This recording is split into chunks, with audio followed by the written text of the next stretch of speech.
Hello বন্ধুরা, কেমন আছো তোমরা সবাই? আশা করি ভালোই আছো। আমিও খুব ভালো আছি। তো তোমাদেরকে ফোনটা দিয়ে দেখাচ্ছিলাম যে এখন ঘড়িতে কটা বাজে। তো ভোর ভোর রেডি হয়ে গেছি ননদের বাড়িতে যাওয়ার জন্য উদ্দেশ্যে। তো দেখো নদীতে সকালবেলা কুয়াশার মধ্যে নদীটা কেমন লাগছে একটু বলো তো। এটা হচ্ছে আমাদের দামোদর নদী। আমাদের বলি কারণ আমাদের বাড়ির পাশেই, তো তাই দামোদর নদীটাই বলি। জানো তো দামোদর নদীকে আরেকটা নামেও ডাকা হয় দুঃখের নদী। আর এই নদীতে এই জায়গাটায় অনেক স্রোত। হ্যাঁ, তাও দেখো এই কাকুটা মাছ ধরছে জীবনের ঝুঁকি নিয়ে। তো সেটাই আমি ভাবছিলাম। তো নৌকো থেকে নেমে গেছি। দেখো দেখো রাস্তাটায় কত কুয়াশা। ও তোমাদের তো বলাই হয়নি কেন যাচ্ছি ননদের বাড়িতে। ননদের মেয়ে মানে আমাদের পুচকু সোনার আজকে অন্নপ্রাশন, সেই জন্যই সকাল সকাল বেরিয়ে পড়েছি, কারণ অনেকটা দূরে রাস্তা তো, আর 12টার আগেই হচ্ছে পুচকু সোনাকে খাওয়াতে হবে, তাই জন্যই সকাল সকাল বেরিয়ে পড়েছি। তো দেখো রেলগেটের এখানে ট্রেন যাচ্ছে, তাই দাঁড়িয়ে রইলাম। কতক্ষণ দাঁড়াতে হয়েছে এই জায়গাটায়, 4-5টা ট্রেন গেছে। তো এই যে তো আমাদের গাড়িটা গ্যারেজে রাখা হয়েছে, তারপরে আমরা হেঁটে হেঁটে যাচ্ছি বাসের উদ্দেশ্যে। তো বাসে যাবো, ভোরবেলা বেরিয়েছি তো খিদে পেয়ে গেছে। তো দেখো এখন দোকানে চলে এসেছি, কচুরি আর ঘুগনি খেয়ে নেবো এখন। তো খেয়েই তারপরে বাসে উঠবো। খালি পেটে যদি বাসে উঠি উল্টি হয়ে যাবে, আর ভরা পেটে হলে তো তাও ভরা পেটের গুলো সব বেরিয়ে যাবে। তো তাই জন্য আগে ভাবছিলাম খেয়েই নি তারপরেই বাসে উঠবো। তো দেখো বাসে উঠে পড়েছি। তোমাদেরকে যে বাসটা দেখাবো এসেছে সেটাও দেখানোর সময় পাইনি, কারণ বাসটা সঙ্গে সঙ্গেই পেয়ে গেছিলাম।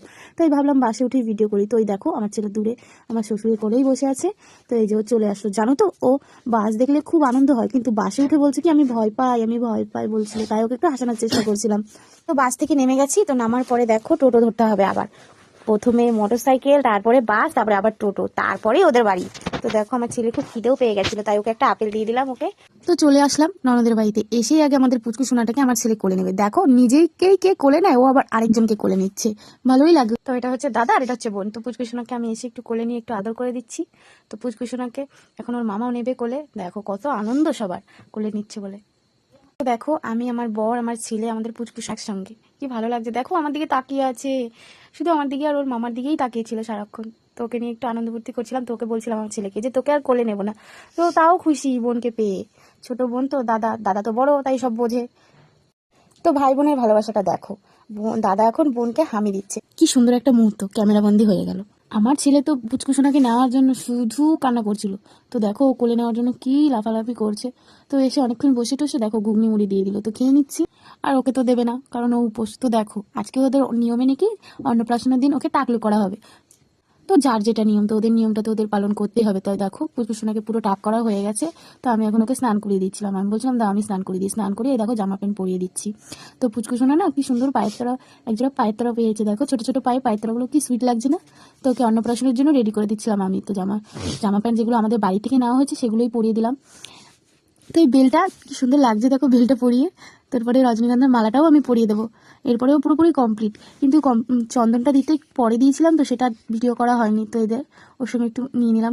তো লোকজন আসলে এ একটু কোলে নেবে, ও একটু কোলে নেবে, তখন যদি আর না পাই ভিডিও করতে, তাই জন্য একটু করে নিয়েছিলাম ফাঁকা টাইমে। তো আমার ছেলে আবার ওকে বলছিল কি হ্যাপি বার্থডে টু ইউ। ও বুঝতেই পারেনি ওর আজকে অন্নপ্রাশন, ও ভেবেছে ওর জন্মদিন। তো এই যে এগুলো হচ্ছে ডেকোরেশনটা আমি করেছি সিম্পলের মধ্যেই। তো এই যে ওর মামা বসে পড়েছে ওর ভাগ্নিকে খাওয়ানোর জন্য। ওদের মধ্যে নিয়ম নাকি মামিকেই প্রথম বরণ করতে হয়। তো এই যে আমি প্রথমে বরণ করে দিচ্ছিলাম। তো দেখো আমি আমার বরকেও দিচ্ছিলাম, কারণ ওরা বলছিল কি আমার বরকেও দিতাম। আমার ভীষণ হাসি পেয়েছিল বরকে দিচ্ছিলাম যখন। তো এই যে আমার বরণ করা কমপ্লিট হয়ে গেছে, এরপরে ওকে খাওয়ানোর পালা। তো তারপরে আমার শ্বশুরমশাই বরণ করলো। এই যে আমার শ্বশুরমশাইও বরণ করে নিল। বরণ পর্ব শেষ হলেই ওকে খাওয়াবে। তো এই যে তো এটা হচ্ছে ঠাকুরের রাধা গোবিন্দের প্রসাদ। তো এটা আগে প্রথমে ওর মামা ওকে খাইয়ে দেবে, তারপরে পায়েসটা খাওয়াবে। দেখো ও কি সুন্দরভাবে খাচ্ছে। প্রথম তো টেস্ট লাগছে মিষ্টি মিষ্টি। তো এই যে এবার ভাতও খাইয়ে দিচ্ছে, মামা ভাত, অন্নপ্রাশন তোমরা যে যেটা বলো।